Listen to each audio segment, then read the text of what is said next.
A vós graça e a paz da parte de Deus nosso Pai e da do Senhor Jesus Cristo. Efésios 1:2. No versículo 2, que ainda faz parte das saudações do apóstolo à igreja de Éfeso e de toda parte, ele passa a falar-nos dos benefícios que devemos estar gozando por sermos cristãos. Ele o faz com palavras de que uma forma ou de outra se vê no começo de muitas epístolas do Novo Testamento. A vós graça e paz. Era costume entre os antigos saudarem uns aos outros desta maneira quando se encontravam. E a saudação favorita que um judeu fazia a outro era: paz, paz seja com você. Paz era o termo preferido dos judeus. O apóstolo, porém, não diz apenas isso, vai além. Ele toma o termo conhecido e o eleva a uma nova esfera, a esfera cristã. Assim, a expressão de cumprimento e saudação cristã é muito mais grandiosa, mais ampla e mais profunda do que a saudação mais ou menos formal com a qual os homens costumam saudar-os uns aos outros. Dou ênfase a esta questão porque a considero de grande importância. O apóstolo não usa tais palavras soltas e ligeiramente e sem pensar. Não é uma simples fórmula que ele usa automaticamente no início de cada carta. As palavras estão carregadas de profunda significação. Quando ele emprega estas palavras e expressa esse desejo quanto aos Efésios, o que ele quer é que eles experimentem todas as infindáveis riquezas que se pode achar no Evangelho do nosso Senhor Jesus Cristo. Noutras palavras, quando analisarmos este versículo, veremos que ele contém algumas das verdades mais profundas da nossa fé e que os seus termos são da mais profunda importância. Faço breve digressão para analisar que, quando lemos a Bíblia, nada é mais importante do que examinar cada palavra e questionar o seu significado. Como é fácil fazer leitura bíblica diária de certa porção, seguida talvez por uma certa oração. Se o seu maior interesse é simplesmente ler uma certa porção cada dia, poderá muito bem saltar por cima dessas palavras como essas, dessas profundezas da nossa fé. Aqui, logo no início desta saudação preliminar, o apóstolo mergulha imediatamente no fundo da verdade e doutrina mais profunda que se pode achar em qualquer parte das Escrituras. Para expor o ponto de maneira diferente, este versículo é uma espécie de prelúdio da epístola toda. É característico das grandes peças musicais, de certos tipos de música em particular, terem um prelúdio.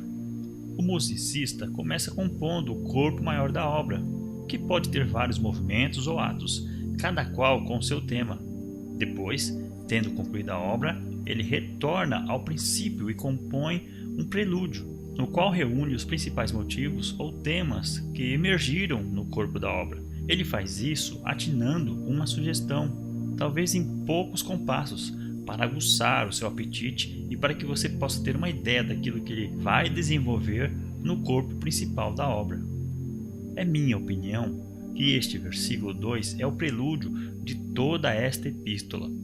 Nele se insinuam todos os seus temas principais. Mais tarde, vamos penetrá-los mais minuciosamente, mas vejamos-los logo de início. A vós graça e paz da parte de Deus nosso Pai e da do Senhor Jesus Cristo. Não há outras duas palavras em tudo quanto compõe a nossa fé que sejam mais importantes do que as palavras graça e paz. Todavia, com que superficialidade tendemos a soltá-las de nossas línguas, sem parar para considerar o que elas significam. A graça é o começo da nossa fé. A paz é o fim da nossa fé. A graça é o manancial, a fonte, a origem. É aquele local onde, em particular da montanha, do qual o caudaloso rio que vocês veem rolando para o mar, começa a sua carreira. Sem ela não haveria nada. A graça é a origem, a procedência e a fonte de tudo que há na vida cristã. Entretanto, o que significa a vida cristã? Que é o que ela foi destinada a produzir? A resposta é paz. Portanto, aí temos a fonte e o estuário levando ao mar o começo e o fim, a iniciação e o propósito de tudo que visa e se destina. É essencial, pois, que levemos em nossas mentes estas duas palavras, porquanto dentro da elipse formada pela graça e pela paz, tudo está incluído. O que é graça? É um termo notoriamente difícil de se definir. Essencialmente, graça significa favor imerecido, favor que você não merece, favor que você recebe, mas o qual não faz jus, ao qual não tem absolutamente nenhum direito, do qual você é totalmente indigno e imerecedor. Podemos chamá-la amor, amor condescendente, amor que desce ou que baixa, ou podemos chamá-la de bondade benéfica. Todas estas expressões são descritivas do que se quer dizer com este termo extraordinário que é colocado constantemente diante de nós pelo Novo Testamento, com esta admirável e maravilhosa palavra graça. Não admira que Philip Doddridge vivia a contemplá-la, como ele nos diz nas seguintes palavras: graça é som encantador, que harmonia de se ouvir. É uma das palavras mais belas em todas as línguas. Com relação à paz, o perigo sempre presente é dar a essa palavra uma conotação ou ligar a ela um sentido que fica muito aquém do seu significado completo. Paz não é mera sensação de guerra, repouso e tranquilidade. Porém, significa muito mais. O perigo constante com relação à paz é pensar nela apenas como a ausência de coisas tais como agitação ou discórdia ou conflito. Pode muito bem ser que, porque as nações do mundo pensam em paz naqueles termos, nunca tivemos paz verdadeira. A paz de que falam os livros de história é mera sensação de guerra, mas na Bíblia, paz não significa apenas que você parou de contender. Vai além disso. É interessante que o verdadeiro significado radical da palavra grega traduzida por paz é união. União após separação, uma reunião, uma reconciliação depois de uma contenda e de um conflito. A palavra tem seu lugar na expressão oferta de paz, como uma oferta apresentada por um homem que faz uma proposta de paz. Ele propõe uma união, uma aproximação, uma reconciliação. Noutras palavras, duas pessoas que brigaram e estiveram em conflito depuseram suas armas, olharam-se e apertaram as suas mãos, uniram-se. Houve uma reconciliação, onde antes havia contenda e separação, agora há aproximação e união. Esta ideia é exposta no capítulo 2 da nossa epístola, onde lemos: de ambos os povos fez um, derribando a parede de separação que estava no meio, no versículo 14. As duas partes foram aproximadas. A parede de separação que estava no meio desapareceu, e por meio de um só Espírito se juntaram a um só Senhor. Esse é o sentido de paz. A vós graça e paz da parte de Deus nosso Pai e da do Senhor Jesus Cristo. Aí temos a graça no começo e a paz no fim. Todavia, não terminamos. No momento em que você se defronta com tal declaração, é levado a fazer uma pergunta: por que o apóstolo deseja isso aos Efésios? A resposta a essa pergunta, como já estive dizendo, é a totalidade da doutrina cristã. Devemos aprender a ler as Escrituras e, ao fazermos isso, não há nada mais que seja mais importante do que fazermos perguntas sobre elas. Por que precisamos de graça e paz? Por que é que o apóstolo quer que a conheçamos? Por que ele usa esses termos e não outros? A resposta nos leva imediatamente às verdades cristãs fundamentais. Ao desejar-nos graça e paz, ele nos está dizendo a verdade acerca de nós mesmos. Ele nos está dizendo o que necessitamos.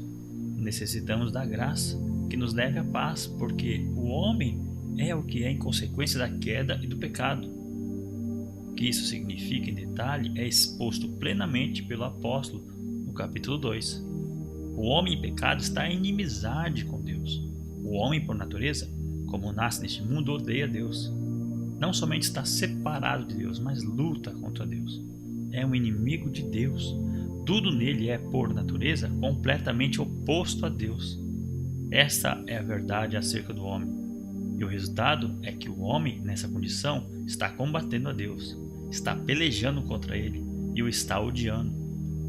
Em seu estado natural, o homem está pronto a crer em qualquer afirmação de jornal de que alguém provou que Deus não existe.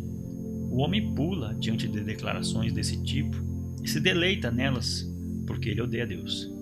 Ele está num estado de inimizade contra Deus. Além disso, uma vez que o homem está nessa relação com Deus, também está num estado de inimizade contra si próprio. Ele não está somente engajado nesta guerra contra Deus, que está fora dele, mas também está travando uma guerra consigo mesmo. Aí está a real tragédia do homem decaído. Ele não acredita no que estou dizendo, porém esta é certamente a verdade a respeito dele. O homem está no estado de conflito interno, e ele não sabe por quê. Ele quer fazer certas coisas, entretanto, algo dentro lhe diz que é errado fazer essas coisas. Ele tem dentro de si algo que chamamos de consciência, embora pense que pode ser perfeitamente feliz. Faça o que fizer e, embora possa silenciar os outros, não consegue silenciar esse monitor interno. O homem está num estado de guerra interna. Ele não sabe a razão disso, mas sabe que é assim. Nas Escrituras, contudo, nos é dito exatamente por que a situação é essa. O homem foi feito de tal maneira por Deus que só pode estar em paz consigo mesmo quando está em paz com Deus. Nunca houve o propósito de que o homem fosse um Deus, mas ele está sempre tentando endeusar-se. Ele estabelece os seus desejos como as regras e as leis de sua vida, e no entanto é sempre caracterizado por confusão ou coisa pior. Há algo nele próprio que nega as suas reivindicações, e por isso ele está sempre em briga e conflito consigo mesmo. Ele nada sabe da paz real, ele não tem paz com Deus, não tem paz no seu interior, e pior ainda, por causa disso tudo, ele está num estado de beligerância com todos os outros. Desafortunadamente para cada indivíduo, cada um dos demais também quer ser um Deus. Devido ao pecado, todos nós somos autocentralizadores, egocêntricos, ficamos voltados para nós mesmos, firmados neste ego que colocamos no pedestal e que julgamos tão maravilhoso e tão superior a todos os outros. Mas cada um dos demais está fazendo a mesma coisa, e assim há uma guerra entre deuses. Alegamos que estamos certos e que todos os demais estão errados. Inevitavelmente, o resultado é confusão, discórdia e infelicidade entre homem e homem. Assim é que começamos a ver por que o apóstolo ora para que tenhamos paz. É por causa da triste condição do homem, da vida do homem em consequência do pecado e do seu afastamento de Deus. Ele está num estado de desnuidade dentro de si, num estado de infelicidade, num estado de angústia. Mas nem aí as coisas param. O homem trouxe tudo isto sobre si próprio por sua desobediência a Deus. Ele não consegue fugir disso. Ele tem procurado propor todas as explicações concebíveis à sua condição, porém nenhuma delas é adequada. Ele tentou explicar isso com a teoria da evolução e, com base nesse modo de ver e nesse ensino, agora o homem deveria estar emancipado e deveria haver paz, mas a paz não veio. O homem tenta explicar o seu quinhão de outras maneiras, entretanto não consegue. O homem trouxe todo este mal sobre si próprio por causa desse desejo de ser Deus. Prova o fato de que ele não gosta de ser corrigido e, na verdade, detesta toda a ideia de lei. Ele a ridiculariza e a considera a lei um insulto. Não reconhece a necessidade de ser mantido na linha pela lei e se ofende com a sua interferência. Mas a grande mensagem da Bíblia é que, embora o homem tenha caído em pecado e se tenha metido neste estado de angústia, Deus ainda se interessa por ele. E Deus interveio e interferiu, deu leis e diretrizes, mas invariavelmente o homem as tem rejeitado. É Deus que nomeia os governos e magistrados para manter o pecado dentro dos limites. Porém, o homem sempre luta contra toda a ordem imposta de fora. Ele gosta disso, e com esta atitude mostra seu terrível ódio a Deus, a sua inimizade contra Deus. O homem sempre rejeitou o que Deus providenciou para ele, e assim há somente uma conclusão a que se pode chegar com relação ao homem. O homem merece sobejamente o destino que ele mesmo trouxe sobre si. De fato, podemos ir além e dizer que o homem merece coisa pior, merece ser punido. O homem não é somente um infrator que merece punição, também é louco. Ele rejeita a lei de Deus e não quer dar-lhe ouvidos, e portanto merece castigo, merece condenação. Não há desculpa para o homem, ele pecou deliberadamente e caiu no princípio e ainda rejeita deliberadamente a direção divina. Não há argumentos que se lhe possa oferecer. Dele a Bíblia, ele ri dela. Embora vejamos na Bíblia que os homens que se ajustaram a ela encontraram felicidade e paz, os homens a rejeitam, apesar de estar claro que, se as pessoas do mundo fossem verdadeiramente cristãs, a maior parte dos problemas desapareceria. O homem continua rejeitando o cristianismo. Criaturas desse naipe não merecem nada senão o castigo e o inferno. Essa é a condição do homem, em consequência da sua queda no pecado. Pois bem, é justamente neste ponto que a maravilhosa mensagem do Evangelho entra. Toda a mensagem do Evangelho é introduzida pela palavra graça. Graça significa que, apesar de tudo que estive dizendo sobre o homem, Deus ainda olha para ele com favor. Vocês não entenderão o significado da palavra graça, se não aceitarem plenamente o que eu disse sobre o homem em pecado. Esse erro explica por que o conceito moderno sobre graça é tão superficial e inadequado.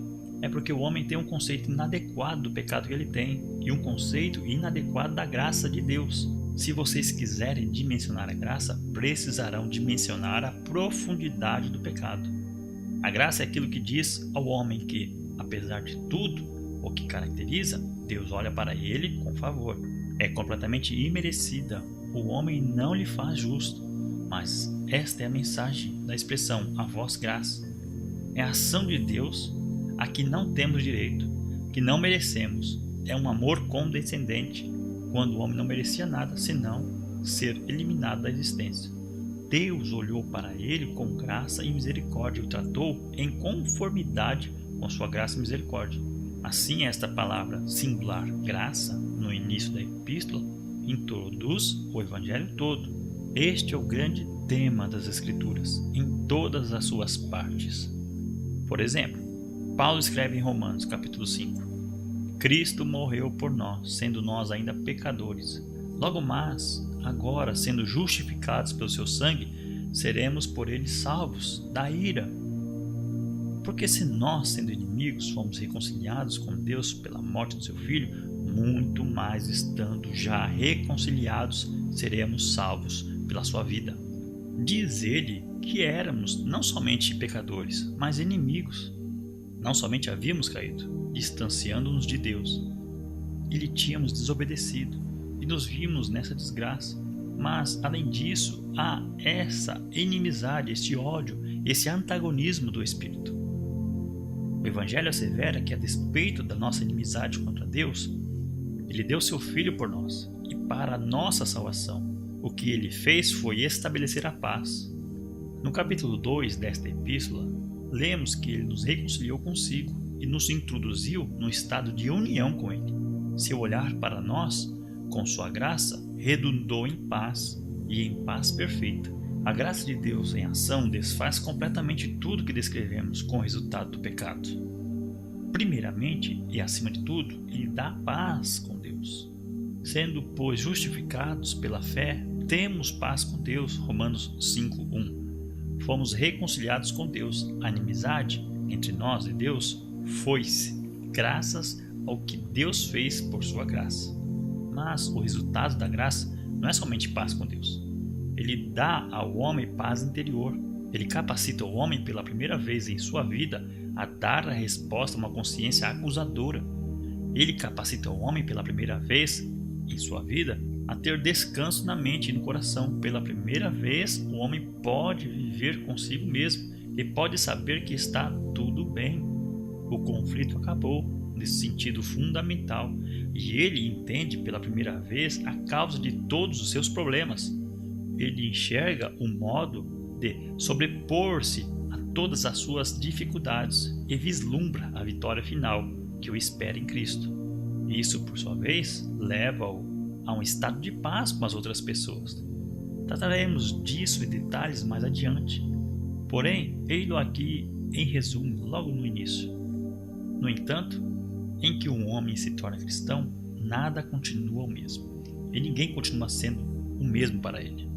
A pessoa que antes odiava, agora ele vê como uma vítima do pecado de Satanás, e ele começa a ter pena dela. Conhecendo a graça de Deus e experimentando essa nova paz que lhe foi dada, seu ex-inimigo passou a ser alguém por quem ele ora. Começa a pôr em ação a injunção do seu Senhor que diz: amai a vossos inimigos e orai pelos que vos maltratam. A inimizade é abolida pela nova visão. Ele agora deseja ser reconciliado e estar em paz, mas a esta paz com Deus, paz interior e paz com os outros. As Escrituras prosseguem dizendo que se acrescenta algo chamado paz de Deus. Significa que, aconteça o que acontecer ao seu redor e perto de vocês, vocês têm dentro de si a paz de Deus que excede todo o entendimento e que guarda os vossos corações e os vossos sentimentos em Cristo Jesus. Filipenses 4:7. Deus não somente lhes deu paz, mas providenciou a preservação da paz. Vocês estão guarnecidos de um poder e de uma pessoa que os manterá em paz. Muitas coisas podem acontecer-lhes. Vocês serão vítimas da tentação para pecar e poderão ficar sem saber o que fazer. Porém, esta paz de Deus, que excede todo entendimento, estará de guarda, protegendo seus corações e as suas mentes. São esses alguns dos elementos da paz a qual a graça de Deus leva. Não obstante, o que eu estou desejoso de ressaltar acima de tudo mais é que tudo isso nos vem com o resultado da graça de Deus. A vós graça e paz da parte de Deus. Não merecemos nada, nem sequer o desejamos, nem podemos obtê-lo, mas Deus nos dá tudo pela graça, uma dádiva inteiramente gratuita de Deus. Agora devemos fazer uma segunda pergunta. Como é que tudo isso acontece? A resposta é dada imediatamente nas duas palavras, nosso Pai. A vós graça e paz da parte de Deus, nosso Pai. A graça logo muda toda a nossa atitude para com Deus, porque mudou todo o nosso conceito de Deus. Para o cristão, Deus é nosso Pai. Para os cristãos, Deus não é apenas um X filosófico à distância, sobre quem ele fala e argumenta inteligentemente em seus livros filosóficos. Deus não é tão somente uma grande força, um grandioso poder no céu distante. Ele é o Pai, o meu Pai, o nosso Pai. Toda a relação entre o homem e Deus foi inteiramente renovada e mudada. Deus não é mais um terrível e distante legislador esperando para punir-nos. Ele continua sendo legislador, mas também é meu Pai. Devemos, porém, ser cautelosos quanto às armadilhas que nos cercam. Em que sentido Deus é Pai? Deus, dirá alguém, é o Pai de todos os homens. É verdade. Que há um sentido em que Deus é Pai de todos os homens.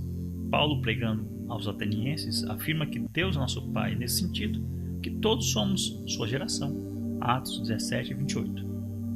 Isso se refere a Deus em sua relação conosco como Criador. O autor da Epístola aos Hebreus escreve de maneira semelhante quando descreve como Pai dos Espíritos. Hebreus 12:9.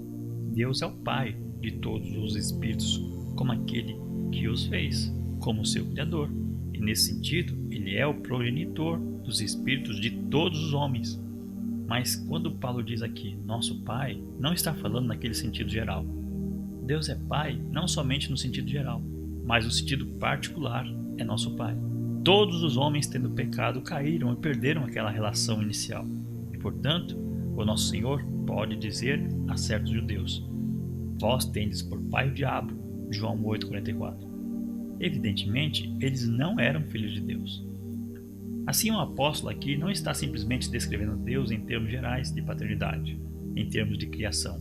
Há um novo elemento, o qual é introduzido com a próxima palavra, a vós graça, e a paz da parte de Deus, nosso Pai, e da do Senhor Jesus Cristo. Esta é a diferença do cristianismo. O elemento que muda tudo é o Senhor Jesus Cristo. Para que não fique nenhuma incerteza ou confusão, notemos o que Paulo diz nesta mesma saudação: a vós graça e paz da parte de Deus, nosso Pai, e da do Senhor Jesus Cristo. A graça e a paz vêm igualmente do Senhor Jesus Cristo e do Pai. Esta é uma doutrina vital. Isso de um cristianismo sem o Senhor Jesus Cristo não existe. Não há nenhuma bênção de Deus ao homem no sentido cristão, exceto do Senhor Jesus Cristo e por intermédio dele. Qualquer coisa que se declare cristianismo sem ter Cristo no começo, no meio e do fim é uma negação do cristianismo. Deem vocês a isso o nome que quiserem. Sem Cristo não há cristianismo, ele é tudo.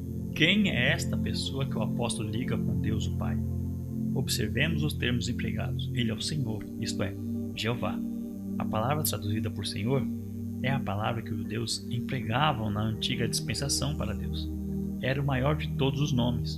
O nome que era tão sagrado que eles nem se atreviam a mencionar. Jeová é o nome de Deus, do Deus da aliança. O nome Jeová é empregado como referência ao Pai e também é reivindicação do cristão para Jesus de Nazaré. Este é aquele que nos evangelhos é descrito como Jesus de Nazaré. Mas Paulo não hesita em dizer que ele é Deus. O apóstolo o coloca ao lado de Deus, como igual a Deus. É coeterno com Deus. Ele pode ser colocado ali sem nenhuma irreverência. Ele pode ser colocado ali sem que se incorra em nenhuma blasfêmia. Ele pode ser colocado ali ao lado do nosso Deus vivo e verdadeiro, o Pai. Ele é o eterno Filho de Deus, um com Deus desde a eternidade. Mas ele é também Jesus. Significa que ele é também verdadeiramente homem. Nasceu em Belém e o nome que lhe foi dado é Jesus.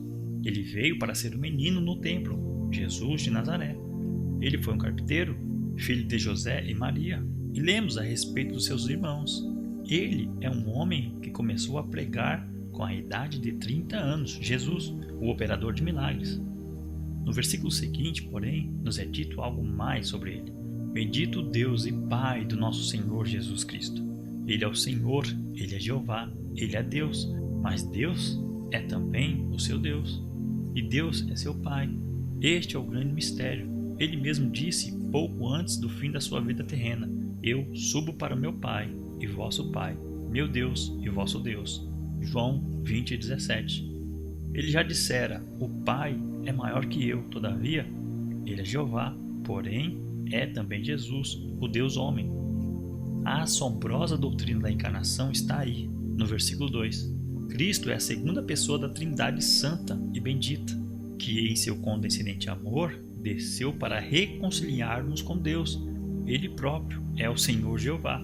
Ele é também o primogênito entre muitos irmãos. Ele é o Senhor Jeová que se tornou Jesus, tomando sobre si nossa natureza, tomando sobre si os nossos problemas e mesmo as nossas fraquezas e finalmente os nossos pecados. Ele foi às mais tenebrosas profundezas, a ponto de sentir-se abandonado por Deus quando sofreu o castigo que nos cabia. Isso é graça, o condescendente amor de Deus. Deus amou o mundo de tal maneira que deu o seu Filho unigênito. A próxima palavra é Cristo, o Senhor Jesus Cristo. Ele é o Salvador, o unigênito, o Messias, aquele que foi enviado para redimir a humanidade. Ele desceu da glória e entrou neste mundo, mas desceu a um ponto ainda mais baixo. Ele não se envergonhou de vestir a semelhança da carne do pecado. Ele sofreu a nossa punição na cruz.